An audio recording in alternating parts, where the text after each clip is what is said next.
Bienvenidos nuevamente a este estudio de la palabra de nuestro Dios, que ahora está titulado Interpretación judía del Satán, y nos vamos a concentrar exclusivamente en el Antiguo Testamento. Bueno, ¿cuántas historias hay, verdad, respecto al diablo o Satán?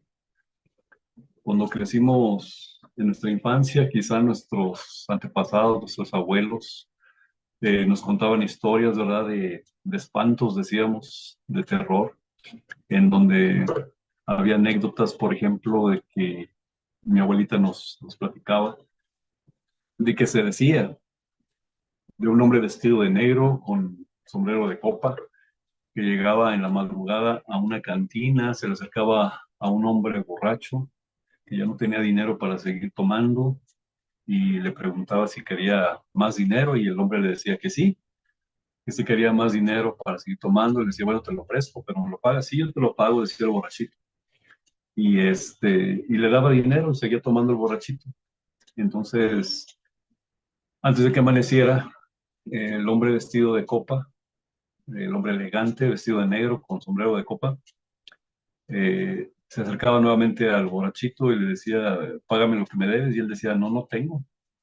Y entonces se iba, se salía y andaba por las calles de algún pueblito rústico, revolucionario, ¿verdad?, de esa época, y le salía al encuentro el mismo hombre vestido de negro y le decía, págame lo que me debes. No, no tengo. Y entonces lo empezaba a arañar con sus garras tremendas y lo dejaba todo herido, casi moribundo. Y alcanzaba a sobrevivir para contar la triste y espeluznante anécdota. Como esas historias estamos llenos aquí en México, y no solamente en México, en España, en Europa, en países bálticos. Parece que hay un común denominador respecto a este tipo de leyendas, ¿verdad? Pero vamos a entrar en materia. Nosotros quizá ahorita en nuestra mente, cuando usted está viendo esta lámina, ya a lo mejor le empezó a dar miedo, ¿verdad? Pero esto viene por lo que mencionamos en la lección anterior, en el estudio anterior. Tenemos grabado en nuestra memoria, en forma de imágenes, en forma de frases, de leyendas, de cuentos, muchas cosas que no son ciertas, muchas cosas que son construcciones sociales que se han dado a través de los años. Y hay algunas que son a través de miles de años, como esta que nos ocupa hoy. Por eso vamos a ver primero, ¿verdad? ¿Cómo viene, cómo se desarrolla este concepto de un diablo, un ser maligno que está ahí en las penumbras, en la oscuridad, esperando acechar al ser humano para devorarlo, ¿verdad? Para instigarlo, hostigarlo y finalmente destruirlo, ¿verdad? Y la gran cantidad de veces también para tentarlo hacia el mal. Y justamente el origen está en este problema de la existencia del mal. El ser humano puede aceptar, puede ver o podemos ver de una manera más clara el bien, pero muchas veces el mal lo tenemos un poco disipado. Se nos dificulta mucho el concepto del mal. Por ejemplo, cuando usted mira a su alrededor y ve que hay un terremoto en algún lugar y mueren muchas personas, eso lo asociamos con el mal. Otro ejemplo, cuando un criminal mata a una persona inocente y lo asociamos, evidentemente lo asociamos eso con el mal. Y la razón es que finalmente el mal siempre ha existido y tenemos esas asociaciones con eventos naturales que tienen que ver con desastres y que perjudican al ser humano, pero también lo asociamos con eventos humanos que el mismo ser humano produce y que lo asociamos justamente al mal, como pues, guerras, violaciones, enfermedades, plagas, muertes infantiles, etcétera, asesinatos, robos y la misma muerte. Fíjense que en la antigüedad, desde que el ser humano existe, siempre se ha intrigado por este asunto del mal. De tal manera que es importante que veamos cómo es que a través de los años Se hacen construcciones religiosas finalmente en torno al mal. ¿Y por qué construcciones religiosas? Porque se asocia mucho el mal con la divinidad. Y no hablo de nuestro Dios, hablo del ser humano en general y de las divinidades inventadas por el ser humano. Entonces, por un lado, hermanos, todos sabemos que esta humanidad que existe proviene de Noé. Es una humanidad nueva, diferente a la primera que hubo antes de Noé. Y a partir de Noé se abren dos caminos.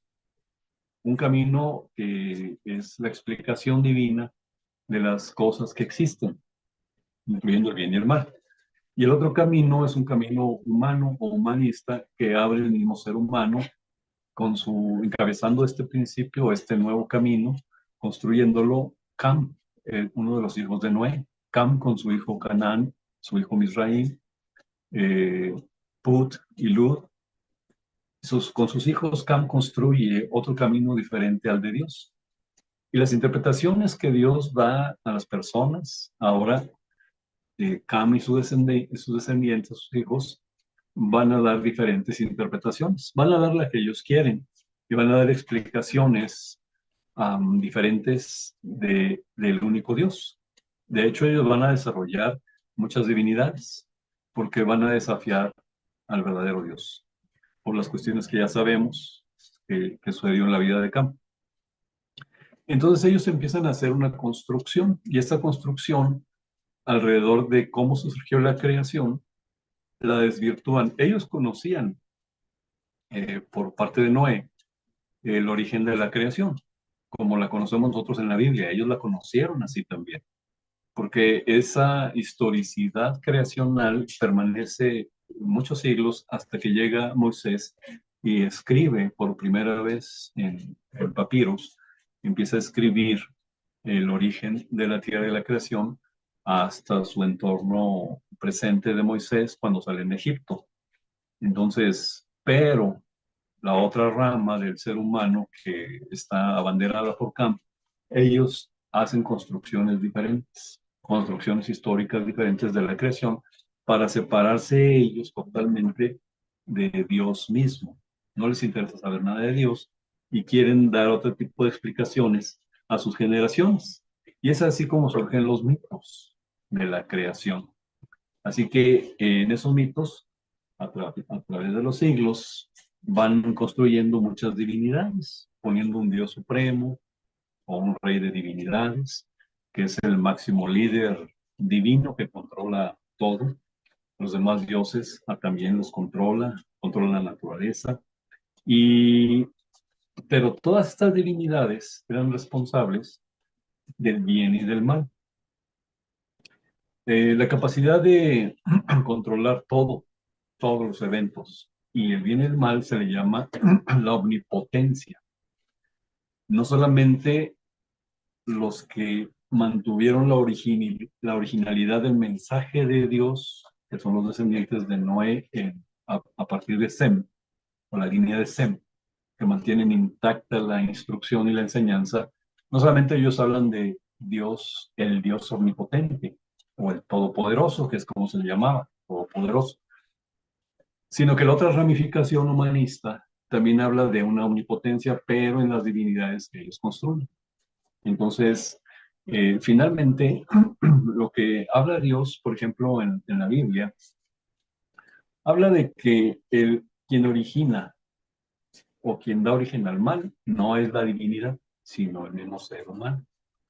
Entonces, y también la muerte incluso, ¿no? Todos los eventos de maldad son del ser humano. Miren, ver el bien y el mal desde nuestra perspectiva humana no es igual a cómo Dios ve el bien y el mal. Son conceptos diferentes, son formas de ver el bien y el mal de una forma totalmente diferente. Entonces, no podemos decir que el bien que nosotros vemos en la tierra necesariamente lo sea desde la perspectiva de Dios. Tiene que haber un elemento patrón o un parámetro que defina qué es el bien, y ese parámetro es divino. De otra manera, el concepto del bien va a estar supeditado a lo que el ser humano crea o a lo que una persona pueda creer. Entonces, de ahí que es importante entonces que la ley que Dios establece, sus preceptos, sus mandamientos, Dios los pone entonces como ese parámetro. Es un parámetro regulador. Y a partir del parámetro regulador, Dios establece que quien se sujeta a los lineamientos conductuales que emanan de la ley, de su ley, se está viviendo y experimentando el bien divino. Pero quien se separa de sus mandamientos, de su ley, empieza a experimentar una conducta del mal desde el punto de vista de Dios.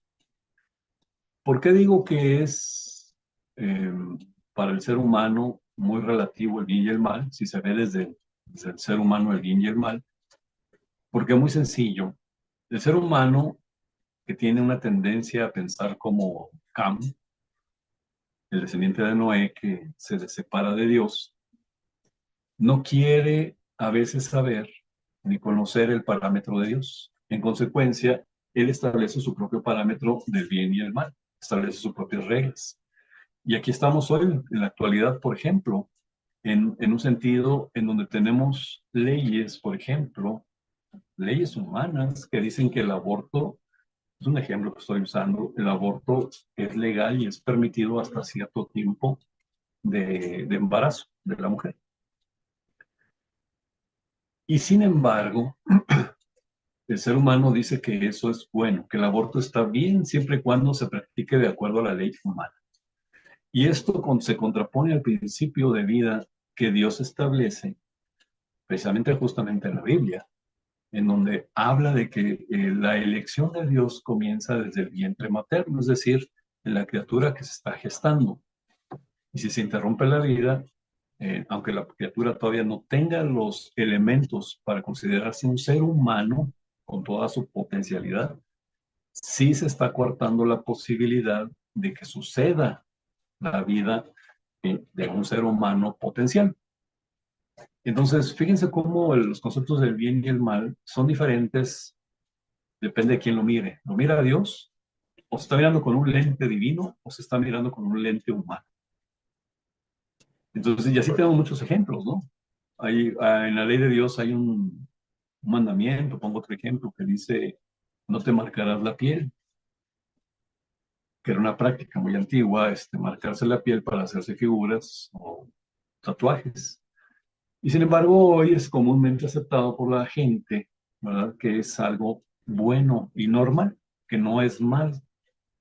Entonces, siempre va a haber una diferencia entre cómo se construye la interpretación del bien y del mal, dependiendo de la persona, qué tan cerca o lejos esté del Dios omnipotente.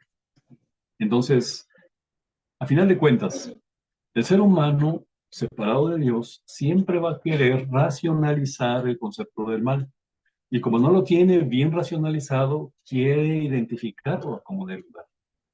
Por eso va a tender a ser imágenes del mal. ¿Sí? Fíjense, si por un lado en la Biblia, en el Génesis, vemos cómo se explica la creación desde el punto de vista de Dios, el Génesis se va a convertir, y por el otro lado tenemos las explicaciones de la creación desde el punto de vista caldeo o mesopotámico, que se le llama también. Y entre los dos va a haber rivalidad, porque no son iguales. El mito mesopotámico de la creación, que se llama el Enuma Elish, dice que hay muchas divinidades responsables del mal. Estas divinidades son caprichosas, son caóticas son destructivas, y que crearon a los seres humanos simplemente como esclavos que tienen que estar ofreciendo sacrificios a ellos. Fíjese cómo esa es la interpretación que se desvía de la enseñanza divina. Es una interpretación camista, viene de Cam y de Canaán, cananea también, y de Misraim, que es egipcia. Y hacia esas zonas es hacia donde se va. De hecho, Cam tiene un hijo que se llama Put, Lut también, tiene a otro hijo, ¿verdad? Que se llama Misraim, que es Egipto. Y de entre ellos surge el Nimrod. Ustedes lo han escuchado. Él se va a sentar las bases de la cultura mesopotámica, de los caldeos y de los asirios. Entonces, estamos hablando de ellos ahorita, de la cultura mesopotámica y cómo ellos describen la creación según su concepto humano, alejado del concepto divino. Y ellos hablan ya de muchas divinidades. Y todas estas divinidades son los responsables del mal del ser humano.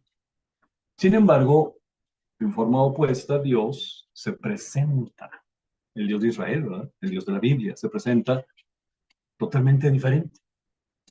Es el Dios divino, misericordioso, que practica lo bueno y que le da al ser humano todo lo bueno, que tiene además un plan que va a ser excelentemente bueno para el ser humano.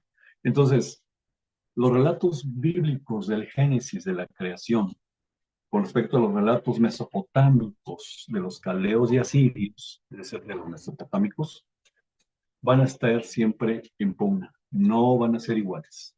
Porque el primero, el del Génesis, representa la explicación divina, directa de Dios al ser humano de cómo hizo él la creación y, y su propósito. Mientras que el otro, el relato mesopotámico, va a explicar desde el punto de vista humanista, alejado de Dios, cómo pudo haber sido la creación del ser humano, con toda esta fantasía mítica, mítica y muchas veces mística. Bien, seguimos hablando del problema de la existencia del mal, porque allá es el origen de cómo se percibe a Satán. Viene con la percepción equivocada del mal. Ahorita vamos a ir avanzando poco a poco en esto. Ahora, en la narración de Génesis sobre la caída de Adán y Eva, Dios lo único que quiere demostrar ahí fue que los únicos responsables de la caída de ellos fueron ellos mismos. Que la culpabilidad, hay una culpabilidad. Nosotros hablamos de culpa cuando se está en contra de un sistema judicial.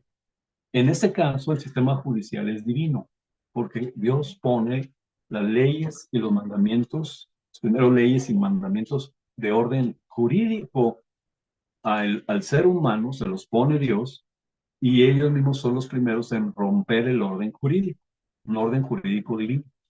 Entonces, cuando alguien rompe el orden jurídico o legal, se le llama a la persona delincuente y adquiere una culpa, una culpabilidad. Por ejemplo, para entender este principio, hoy en nuestra actualidad tenemos leyes penales también, civiles, mercantiles, laborales, familiares, son códigos. Si una persona rompe, por ejemplo, uno de estos códigos y le roba a otra persona con violencia y lo hiere con una pistola, esa persona se va a convertir en delincuente porque rompe, ¿verdad?, el orden jurídico y rompe el derecho de la otra persona, ¿verdad?, a sus propiedades, a su propiedad, a sus pertenencias y a la vida misma. La pone en peligro. Entonces, eso es un principio que siempre ha existido.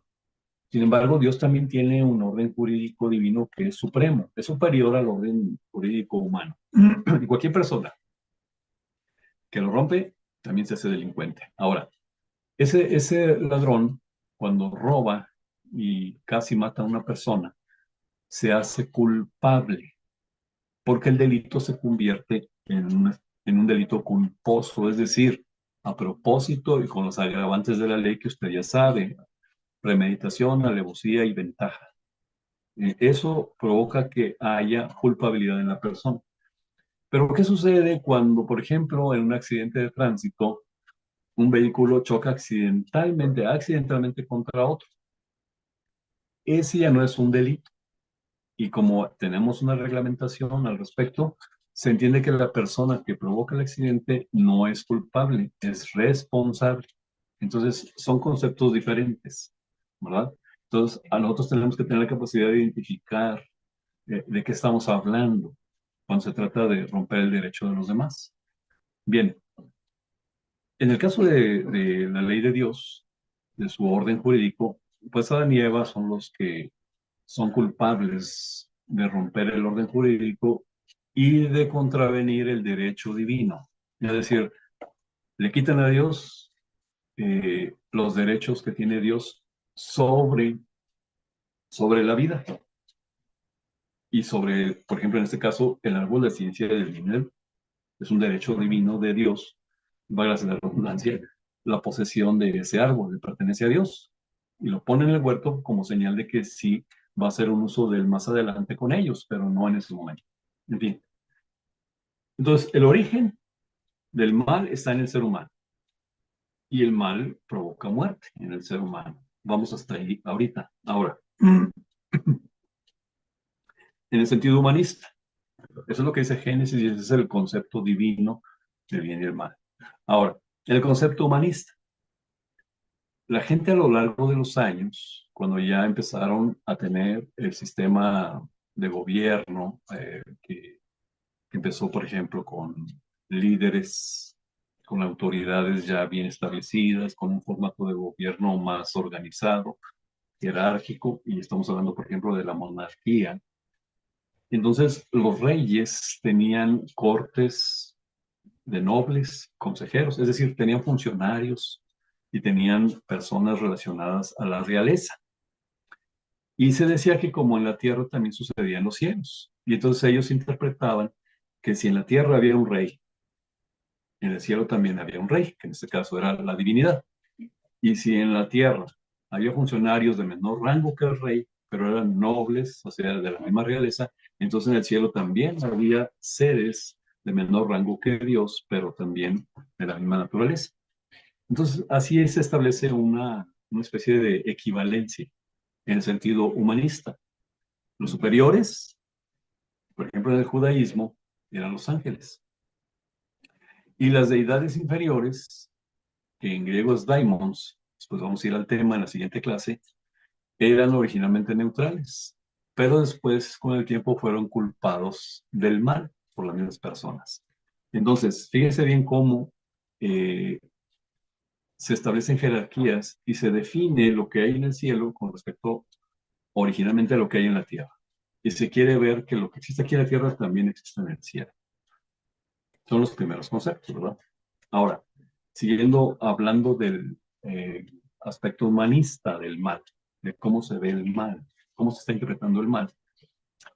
Las personas cuando empezaron a formar naciones, pueblos grandes, como los que ya mencionamos, egipcios, caldeos, asirios, es decir, los mesopotámicos, ¿verdad? Griegos posteriormente, los romanos más adelante, tenían un gran panteón de divinidades. Cada nación tenía su panteón. Panteón significa, no significa cementerio, panteón significa la familia de divinidades, la familia de dioses que ellos tenían, que ellos construyeron en sus mentes. Ellos llegaron a decir que las divinidades se vinieron a la tierra y se aparearon con mujeres humanas, mujeres de carne y hueso, y que de allí, ¿verdad? Obviamente surgieron cierto tipo de héroes mitológicos, ¿no? Así encontramos a un Zeus, ¿verdad? Que viene y tiene un hijo con una mujer de carne y hueso y surge el famoso héroe llamado Hércules, ¿verdad? Etcétera. Así tenían ellos su concepción. Pero en la Biblia eso no se acepta, porque eso es un concepto idolátrico. Hay una porción por ahí de Génesis capítulo 6, donde se menciona que los hijos de Dios tuvieron que ver con las hijas de los hombres, pero no se refiere a los hijos de Dios en esa lectura específica, no se refiere a ángeles, se refiere a seres humanos que están en la rama de los creyentes en Dios. Se les llama hijos de Dios, los que traen la línea genealógica de Adán y que son fieles a Dios, se empezaron a combinar, a mezclar con las hijas de las personas que no creían en Dios. Algo parecido a lo que le sucedió a Dina. ¿Se recuerda la historia de Dina? La puede buscar en, en la historia del surgimiento de David como rey. Perdón, perdón, no de David, de Jacob, cuando él está huyendo de su hermano Esaú Dina es una hermana de los 12 hijos de Israel y ella se entiende que es una hija de Dios porque está adosada a la fidelidad de Jacob a Dios. Pero ella va y se asoma a ver a las hijas de los que viven en Siquem, de los siquemitas.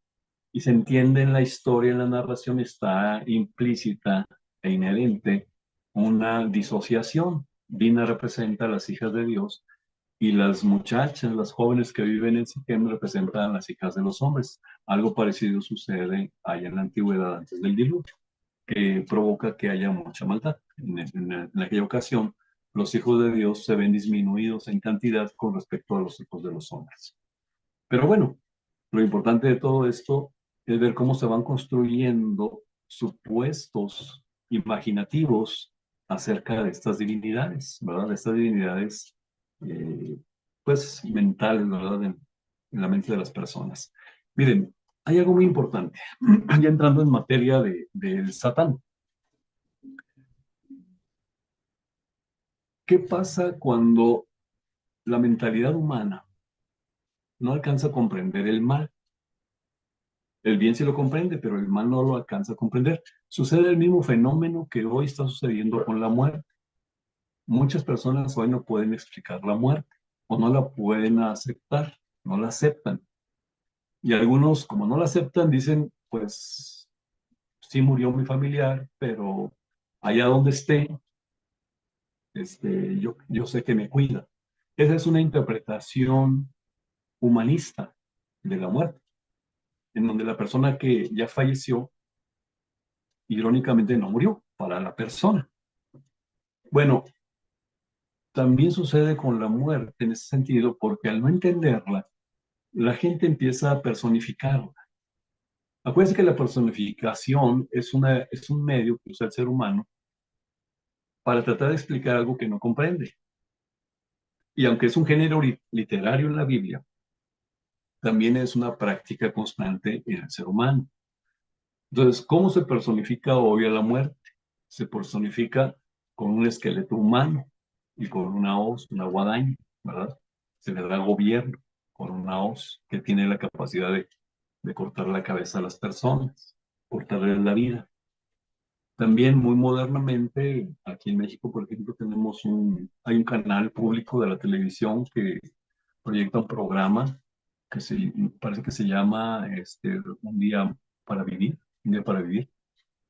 Y la actriz principal personifica a la muerte como una persona con cierta belleza femenina, pero que es misericordiosa y tiene varios atributos, que le da un día, 24 horas a las personas, pero les avisa que los va a matar y al final de cuentas se los lleva a cierto lugar y luego si hicieron bien los vuelve a regresar y les da una oportunidad de vida.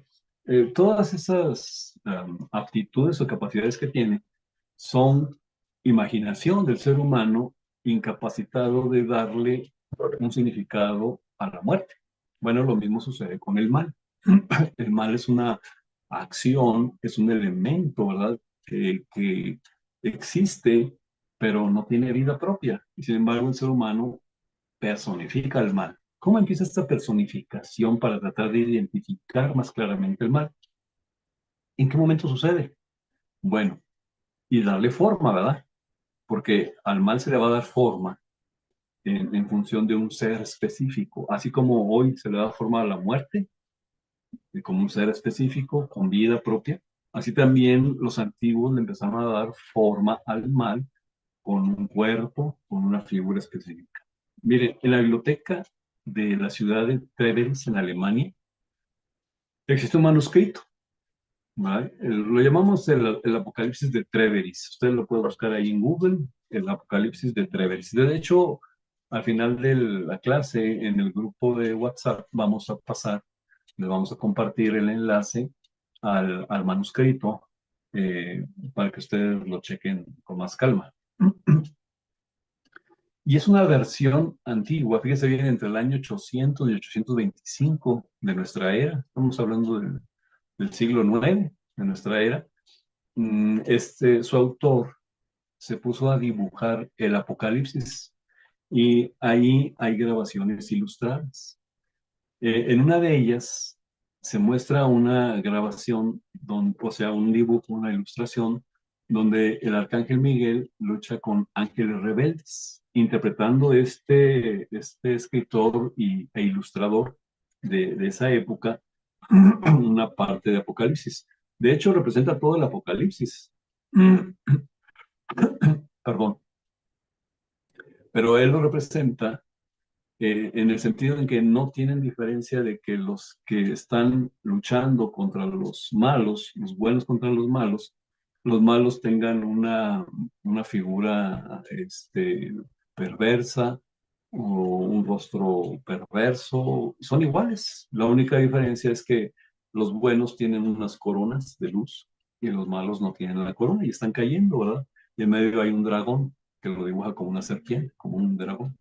Esa es una interpretación, hermanos, muy antigua. Fíjense el año 800, entre 800 y 825.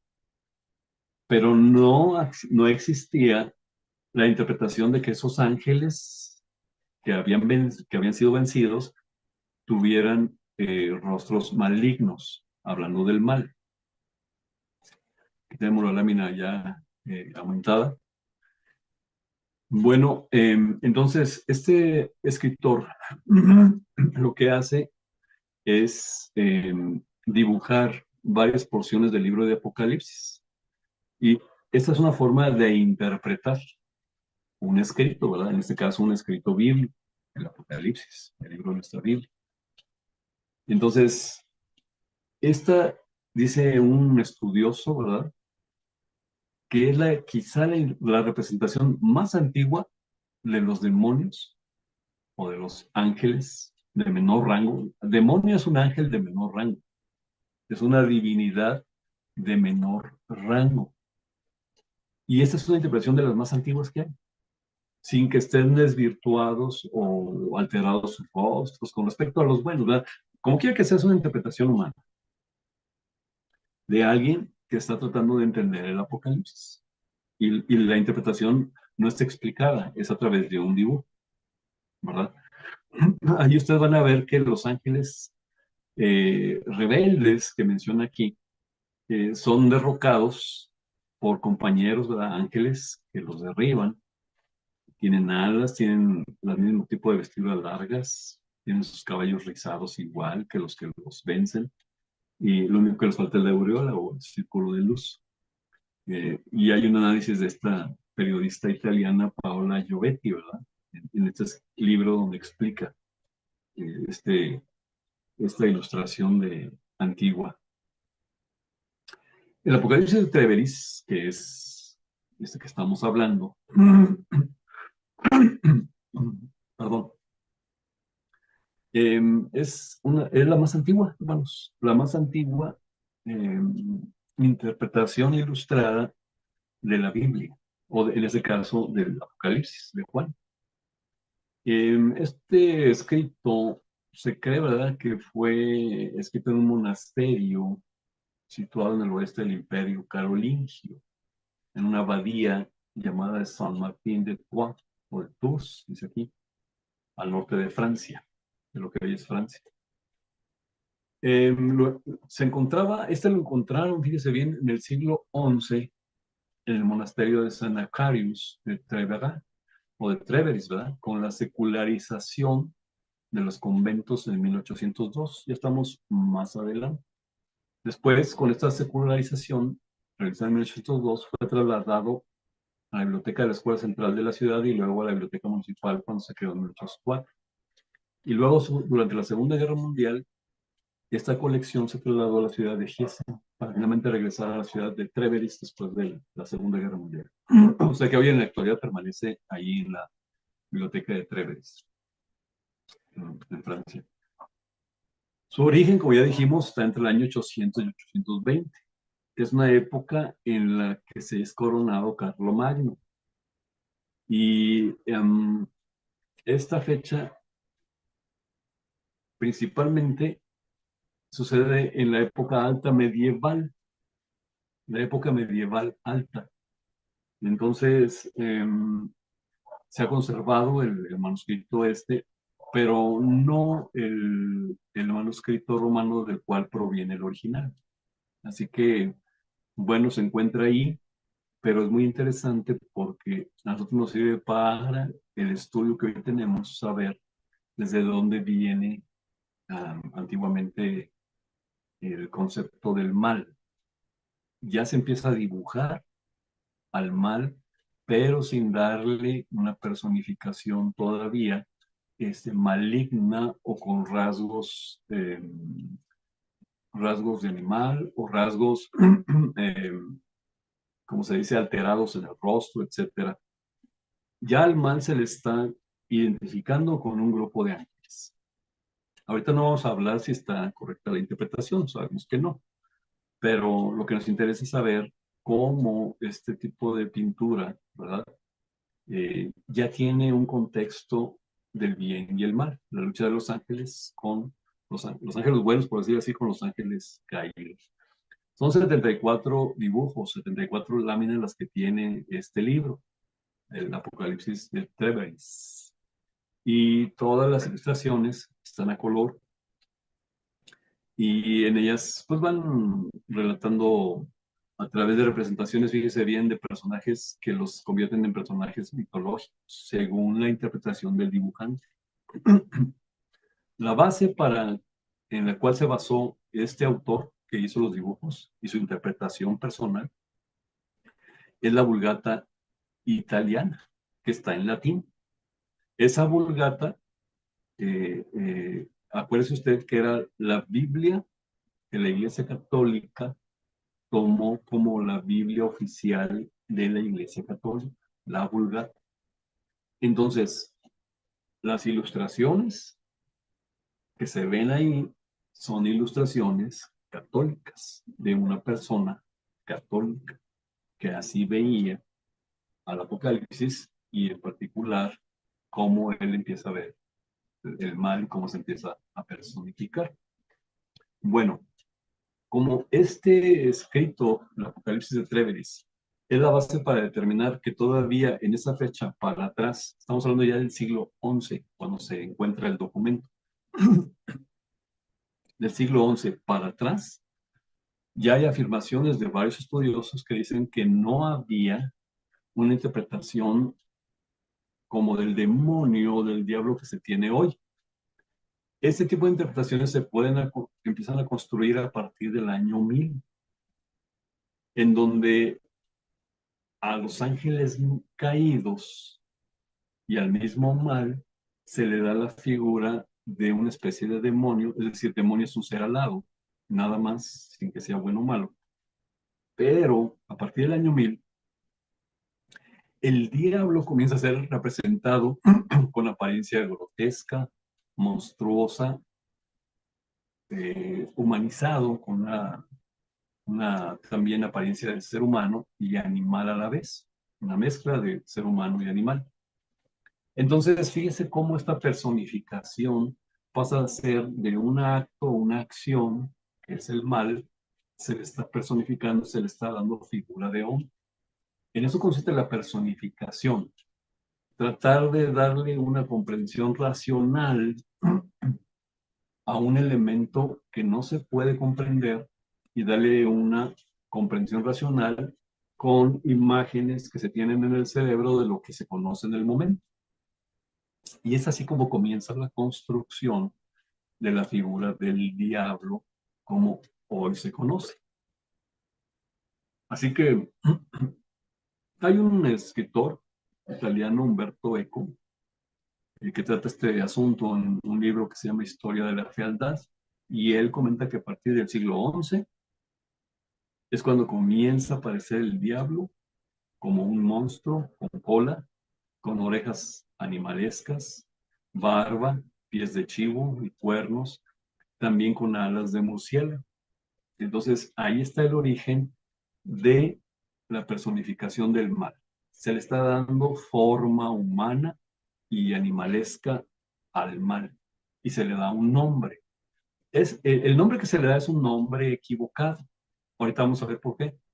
Se le llama diablo, cuando diablo no es un nombre personal, pero se le asocia como había un entorno religioso específico, católico, la gente empieza a asociar al mal con este tipo de ser. Y a este tipo de ser con la palabra diablo. Pero bueno, lo vamos a ver también más adelante en el siguiente tema, en el Nuevo Testamento. Ahorita vamos a abocarnos al Antiguo Testamento, pero todavía no llegamos ahí. ¿Cómo se construye la figura del diablo? Bueno, en la época medieval habían señores, que eran los dueños de la tierra. Por eso habla aquí en el texto de la imagen señorial y majestuosa, es de los gobernantes de su tiempo, eran señores eh, autoritarios, perversos, ¿verdad? Había reyes también, y muchos de los nobles eran señores, dueños de grandes porciones de terreno y dueños de la vida de la gente. Eran arbitrarios, asesinos, se violentaban a la gente, violentaban a la gente, eran inhumanos. Entonces la figura del diablo emerge precisamente en el proceso de consolidar el poder papal junto con la figura del rey autocrático, que a la vez eran como una especie de fortaleza, ¿verdad? Torres de fortaleza, capaces de resistir a un dios de la maldad cada vez más poderoso y antagonista contra la paz y el orden. Estas son afirmaciones que dice un experto, ¿verdad? Así que la figura del diablo es la mezcla de la cultura erudita de los monjes de su tiempo y teólogos medievales con la cultura popular o lo que la gente creía viciada de supersticiones y paganismo. Ya explicamos el paganismo. El paganismo es la gran cantidad de divinidades que eran malas. Y luego los monjes, que eran teólogos medievales, eh, tienen un concepto de la maldad y le empiezan a dar figura, se unen ambas y surge esa figura de un ser que es perverso. Ahora, fíjese bien cómo viene la construcción. Porque la religión católica que se está extendiendo en toda Europa, desde la época en que el Imperio Romano empieza a ejercer su hegemonía, va a haber una lucha del cristianismo tradicional, y ya sabemos que es el cristianismo tradicional, es el de la Iglesia Católica. Ese cristianismo tradicional va a empezar una lucha ideológica y religiosa contra las imágenes y conceptos del paganismo griego y romano, ¿sí? La cultura griega, incluyendo sus divinidades, sus dioses, estaba empezando mucho en el cristianismo. Mucha gente seguía creyendo en esas divinidades griegas y romanas. Entonces, los monjes eruditos empiezan a darle figura, ¿verdad?, a ese diablo, enseñándole a la gente que hay un ser maligno y ponen como elementos del diablo aspectos específicos que identifican a esas divinidades griegas y romanas. Y es así como le van poniendo cuernos, pies de chivo, la cola, que son característicos, por ejemplo, del dios griego Pan, el dios griego Pan. ¿Para qué? Para que los cristianos católicos, ¿verdad?, empiecen a odiar, empiecen a temer a las divinidades griegas y romanas. Así que el diablo representa todo lo griego, todo aquello que es malo. Y bueno, y eso se va hasta los celtas, a los países del norte de Europa, que se va reforzando la imagen de ese demonio, a ese diablo, que era un dios también en los celtas, mítico y aterrador, ¿verdad? Entonces, es así como se va construyendo. Ahora, hay un teólogo brasileño, que está aquí en la lámina. Él comenta que dice que la versión caricaturizada del diablo, es decir, que es un ser rojo con cuernos, es consecuencia de lo que el cristianismo en ese entonces procuraba combatir en sus comienzos, las creencias grecorromanas. Así que en este choque de culturas, de religiones, ¿verdad? Fuertes, los símbolos de las otras religiones son considerados algo extremadamente malo y malévolo. Así que Satanás aquí adquiere accesorios de quienes estaba combatiendo. Es una interesante explicación, porque es como se origina la figura del diablo o de Satanás, ¿verdad? Esta figura clásica que todos nos han, nos han mostrado desde la niñez, ¿verdad? Y que es la misma religión católica que la ha traído a través de los siglos para reforzar su aversión en contra de la religión greco-romana. Entonces, eso es muy interesante.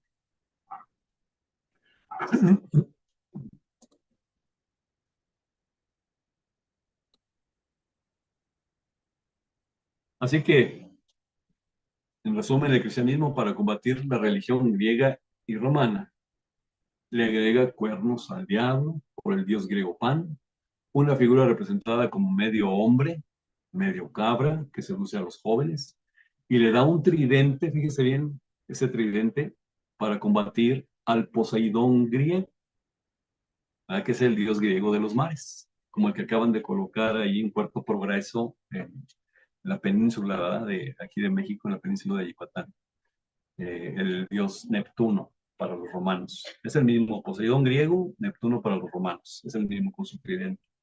Entonces, fíjese cómo la Iglesia Católica, a través de sus líderes, hacen esta construcción visual personificando el mal de la religión greco-romana en una figura humanizada del mal para que la gente le diera miedo todo lo que representa la religión griega y romana y jalar a toda su gente con mayor seguridad a una posición más moldeable, más maleable de lo que la Iglesia Católica quería en sus fieles. Así es como se desarrolla entonces el aspecto de la figura del diablo. Así que no le extrañe porque desde su infancia, ¿verdad? Desde nuestra infancia, se nos mostró a este diablo con cuernos, con cola de chivo, con pies de pezuña de chivo, cuerpo de humano, cara de humano, y con un tridente, ¿verdad? Como la figura que representa al peor mal de todos los tiempos, ¿verdad? Algo que eriza la piel y que da mucho miedo, mucho terror. Pero bueno, es así como se construye la figura del diablo y de Satán. Cuando usted lea la Biblia, vamos a ir ya al tema de Satán. Cuando usted lee la Biblia, ¿qué le evocan las palabras Satán en el Antiguo Testamento y diablo en el Nuevo Testamento? Cuando usted lee Satán y diablo, ¿en qué piensa? ¿No piensa en el ser alado mítico, en la construcción católica del mal? ¿Verdad que sí? Es automático. ¿Por qué? Porque tenemos tanta influencia del catolicismo en nuestra cultura que nos ha llegado a nosotros, a los cristianos. Sí, primero pasó del catolicismo a los protestantes y de los protestantes esa figura se pasó a los cristianos evangélicos. Y así ha llegado literalmente hasta nuestra iglesia, ¿verdad? Sin que haya una aclaración pertinente para saber de qué estamos hablando y poder diferenciar cómo es que la gente ha construido una imagen de un evento, ha personificado un evento como el mal. Así como hoy se personifica al evento de la muerte, también se personificó al evento llamado mal, ¿verdad? Vamos a ver qué dice la palabra, pero antes vamos al significado de la Real Academia de la Lengua Española, en nuestro diccionario en carta. Es muy económico, ¿verdad? Muy concreto. Dice que Satán viene del latín Satán y a su vez este del hebreo Satán, que significa adversario, enemigo. Esta es la definición de Satán, hermanos. Adversario, enemigo. Si se fijan, no es un nombre personal, es un adjetivo. Adversario y enemigo son adjetivos calificativos, ¿verdad? Tiene que ver con enemistad y tiene que ver con adversidad. Y luego dice aquí el diccionario, en la tradición judeocristiana, más bien en el cristianismo, Satán es el demonio. ¿sí? Fíjese bien que eso es muy cierto, porque la Iglesia Católica viene de la tradición judeocristiana y ellos se encargaron de darle el significado de demonio o Satanás. Y el diccionario lo único que está haciendo es comentar algo que es un hecho en la sociedad.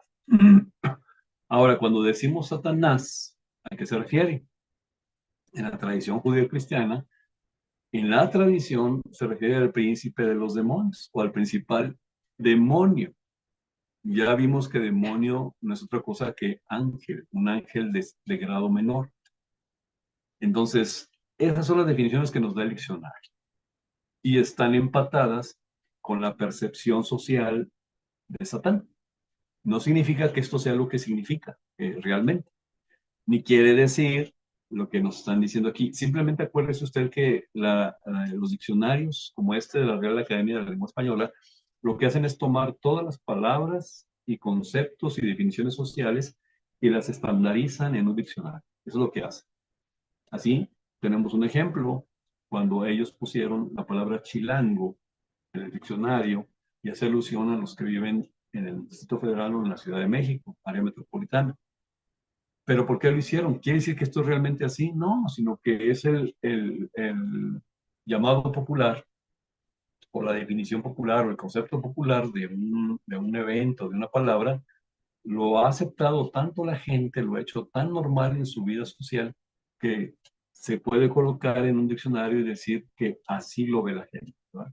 Por eso Satán y Satanás aquí en el diccionario, esto es como lo ve la gente, aunque tiene un significado directo que sí es adversario y enemigo. Vamos a pasar al siguiente. Ahora sí vamos al significado bíblico. ¿Qué significa Satán? Satán significa desde el hebreo. La palabra Satán, hermanos, para comenzar, es una palabra hebrea. Satán no es español, Satán es hebreo. ¿Se puede traducir Satán? Sí se puede traducir Satán. ¿Cómo se traduce Satán? Significa oponente, significa opositor, significa adversario, enemigo y significa acusador. Esos son los significados de Satán. Cuando usted lea en la Biblia, en el Antiguo Testamento, porque ahorita nos vamos a estacionar en el Antiguo Testamento.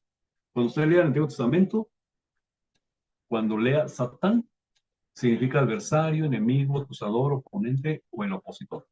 Eso es lo que significa, no hay más. Ahora, aparece 24 veces en todo el Antiguo Testamento la palabra Satán. Y en esas 24 veces, algunas van a estar de forma directa en hebreo, como Satán, y otras veces no va a estar como Satán, va a estar con el significado, con uno de los significados, enemigo, adversario, oponente. ¿De acuerdo? Pero constituye un adjetivo calificativo. Satán es un adjetivo calificativo, no es un nombre personal. Al ser un adjetivo calificativo, este puede aplicarse, fíjese bien, ponga atención, se puede aplicar a una persona humana, a un ser humano, se puede aplicar a una persona divina, es decir, a un ángel, o a Dios mismo. No se asuste. ¿Quiere decir que un ser humano puede ser un enemigo de otra persona? Sí. ¿Puede ser un oponente de alguien? Sí. Y la palabra hebrea es Satán. ¿Puede ser que un ángel de Dios se convierta en enemigo de una persona o de un ser humano? Sí. Se convierte en un Satán de una persona. La palabra Satán simplemente significa eso: enemigo, adversario, oponente. Dios mismo puede ponerse como enemigo de un ser humano. Sí. Y vamos a ir a algunos ejemplos. Empezamos primero, cuando un ser humano se pone en la Biblia, ¿verdad?, como adversario, es decir, como Satán. Y nos vamos a la lectura de Salmos 71:13. Hay muchas más, hermanos, yo nada más escogí algunas. Salmo 71:13, donde el rey David dice: sean avergonzados, perezcan los adversarios de mi alma, de mi persona. Sean cubiertos de vergüenza y de confusión los que mi mal buscan. Aquí usted va a encontrar la palabra adversarios. ¿Sabe cómo está escrita en hebreo la palabra adversarios? Aquí en el siguiente recuadro lo tenemos, en el que está abajo. Dice, sean avergonzados, perezcan los Satán, así está escrito en hebreo, como Satán. Perezcan los Satán de mi alma. ¿Cómo se traduce? Los adversarios de mi alma, los enemigos de mi alma, los oponentes, opositores de mi alma. ¿Tiene sentido? Por supuesto que tiene sentido, porque ciertas personas se hicieron enemigas de David. Y decir enemigas, estamos diciendo que eran Satán de David, o eran, por decir algo en plural, aunque no aplica, ¿verdad? Satanes de David, eran enemigos de David. Es un significado directo y sencillo. No hay más que interpretar. Simplemente hacemos una exégesis idiomática usando el análisis gramatical y el análisis también idiomático del texto, de la porción. Usted lo puede buscar en su Biblia. Acuérdese, yo le sugerí hace varios ocasiones, le sugerí que tomara una Biblia que es la Biblia paralela, es una de las mejorcitas para ir a unas traducciones directas. Y allí en la versión de que la lleva al idioma, va a encontrar la palabra Satán y le da a usted ahí y la va a llevar a la raíz original, que es en hebreo, esta que usted está viendo aquí, Satán, así como está, es una palabra hebrea, no tiene traducción. Satán y Satán está en la Biblia como tal, pero ya depende de quién traduce la Biblia, es como pone la palabra traducida, en este caso Casio de Reina, ¿vale? La Reina Valera, traduce como adversarios la palabra original, Satán. Bueno, este es cuando una persona es enemiga de otra persona y entonces al ser enemiga es un Satán, así lo llamamos, es un Satán. Ya nos despojamos de la imagenología, ya nos despojamos de, de la representación personificada del mal, ya la dejamos atrás, la desechamos y ahora nada más estamos en el significado directo de estos textos bíblicos que nos ocupa mucho. Ok, como ángel. Vamos a ver ahora al Satán o enemigo, la palabra enemigo, como ángel de Jehová, en un ángel, cuando se pone un ángel como enemigo de alguien. Esto lo va a ver en la cita de número 22-22. ¿Usted se acuerda de esta narración? Cuando Balaam, el profeta de Moab, que envió el rey Balac a maldecir a Israel y que el ángel lo confronta, va con su asna y el asna le habla. Bueno, dice, nos quedamos solo con el verso 22 donde aparece y dice, pero la ira de Dios se encendió porque él iba, o sea, Balaam, y el ángel de Jehová se puso en el camino como un adversario suyo. Encontramos nuevamente la palabra adversario suyo. Iba pues él montado sobre su asna y con él dos criados suyos. La palabra original de donde Casiodoro tradujo adversario suyo es, ¿cuál cree usted que es? Es Satán. El texto quedaría así si no traducimos la palabra original hebrea. Diría, pero la ira de Dios se encendió porque él iba. Y el ángel de Jehová se puso en el camino como un Satán suyo, como un enemigo. La palabra es natural. No significa que aquí se cambió, se transfiguró a un ser con cuernos, no, porque eso es un concepto occidental, medieval, de la personificación del mal. Y aquí no estamos hablando del mal. Aquí estamos hablando de un concepto, un adjetivo calificativo de qué función está haciendo la persona, ya sea humana o la persona divina, y cómo se está poniendo, ¿verdad? Como enemigo de otra persona, en este caso sí, una persona humana. Así que el ángel de Jehová se convierte en enemigo de Balaam en ese momento. Y no es extraño, no es extraño que se convierta en un enemigo, es decir, en un Satán de Balaam. Pero no tiene nada que ver esto con ángeles malignos, con demonios y todo eso, no. Simplemente, sí, hermano. gracias, gracias hermanos. Bien. Entonces, aquí tenemos esta explicación primero de cómo un significado dice mucho y cambia las cosas, ¿verdad? Con respecto a la concepción del Satán. Pasamos al siguiente. Ahora También otro ejemplo de cómo el ángel de Jehová se pone como oponente o como adversario de alguien. Y esto es en Job capítulo 2, verso 1. Ustedes han leído esta lectura. Dice, el día en que los hijos de Dios venían a presentarse ante Yahvé, esta es la versión de Jerusalén, vino también entre ellos el Satán. Así dice la traducción de Jerusalén. ¿Por qué el Satán? Porque ya aquí la palabra hebrea suma ja. Ja es él, Satán, ja, Satán, y significa el artículo él. Y esto le da la fuerza del adjetivo. Vino a ellos o vino con ellos el oponente. ¿Cómo vemos aquí a esta función?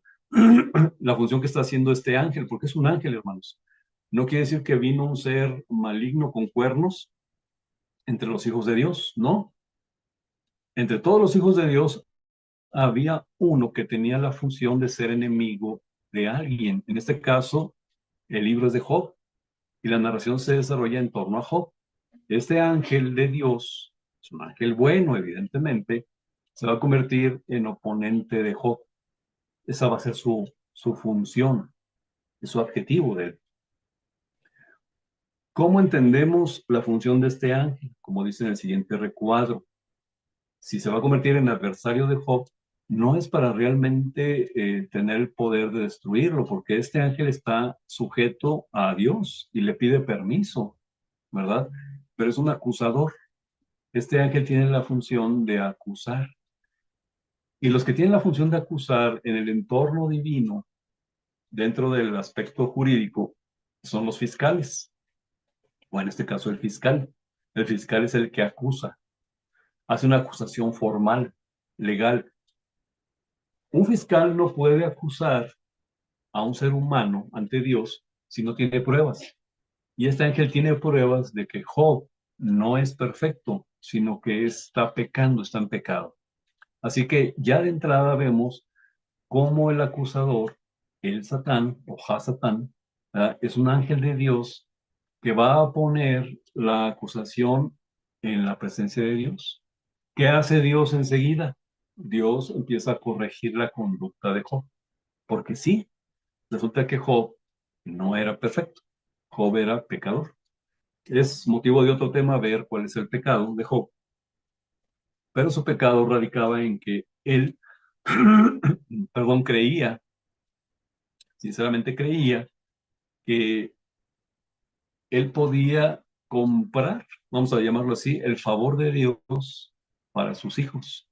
Sus hijos vivían en iniquidad, en maldad, vivían en derroche y en pecado. Y Job lo que hacía era sacrificar, hacer sacrificios a Dios a nombre de ellos, cuando ellos mismos eran los que debían arrepentirse, pero ellos no estaban arrepentidos, por eso murieron.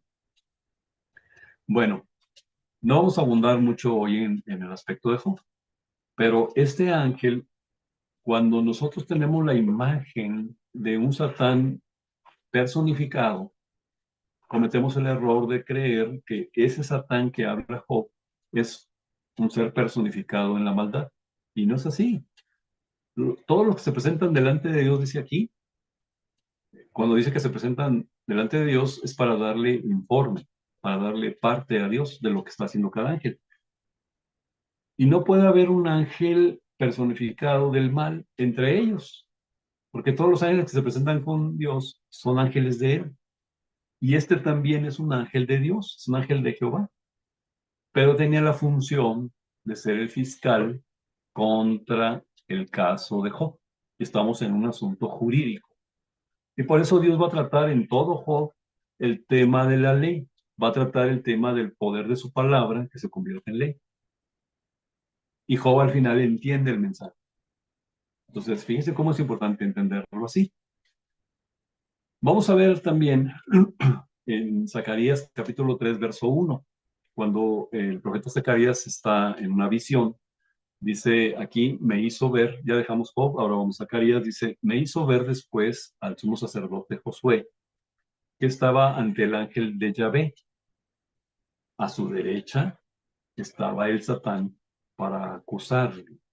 Es el ángel, este ángel que estaba ahí con Josué tenía la función de acusar al sacerdote, ¿verdad? Al sacerdote y presentar pruebas, ¿verdad? Contra él.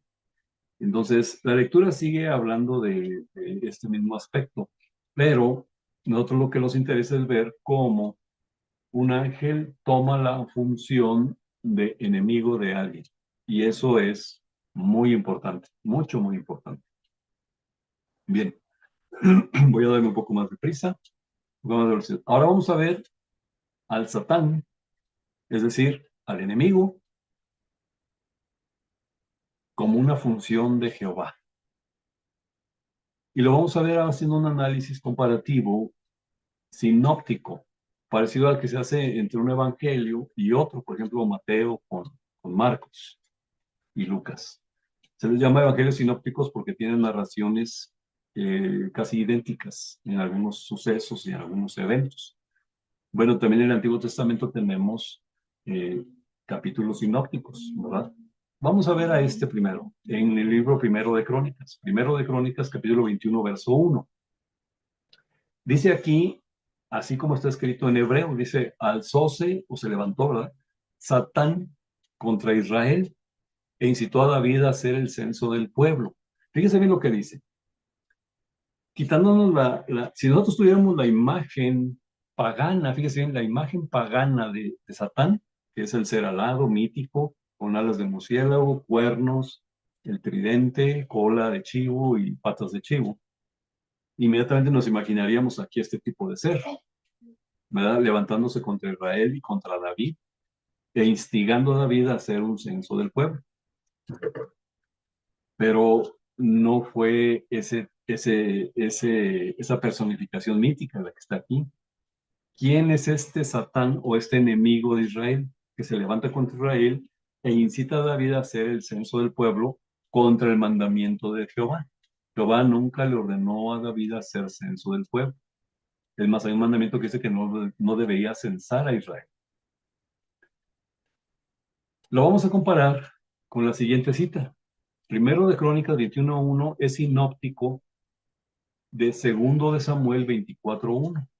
Aquí tengo ya las dos citas. Arriba está la de Crónicas, primero de Crónicas 21:1, y abajo está el sinóptico, el capítulo sinóptico en segundo de Samuel 24:1. Fíjese cómo dicen. Usted los puede leer con calma los dos capítulos, el de Crónicas y el de Samuel, y verá que los dos son narraciones sinópticas, hablan de lo mismo, es el mismo evento, es el mismo suceso. Dice, se encendió otra vez la ira de Yahvé, fíjese bien, contra los israelitas e incitó a David contra ellos diciendo, anda, haz el censo de Israel y de Judá. Si se fijan, el equivalente que hay es aquí. Este tipo de interpretación es una interpretación de textos sinópticos, en donde comparamos los dos textos y damos equivalencias por el mismo mensaje. En la narración de Crónicas, dice, se levantó Satán, el enemigo, contra Israel.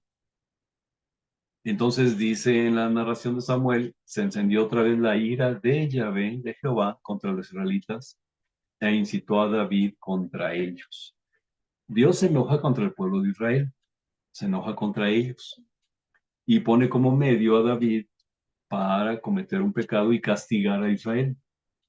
Si usted sigue leyendo la cita que está ya sea en segundo de Samuel o en primero de Crónicas, se va a encontrar con que lo que hace Dios aquí es algo bien, bien importante, porque empieza a hacer un juicio directo contra Israel, y el juicio es una sentencia, es un castigo.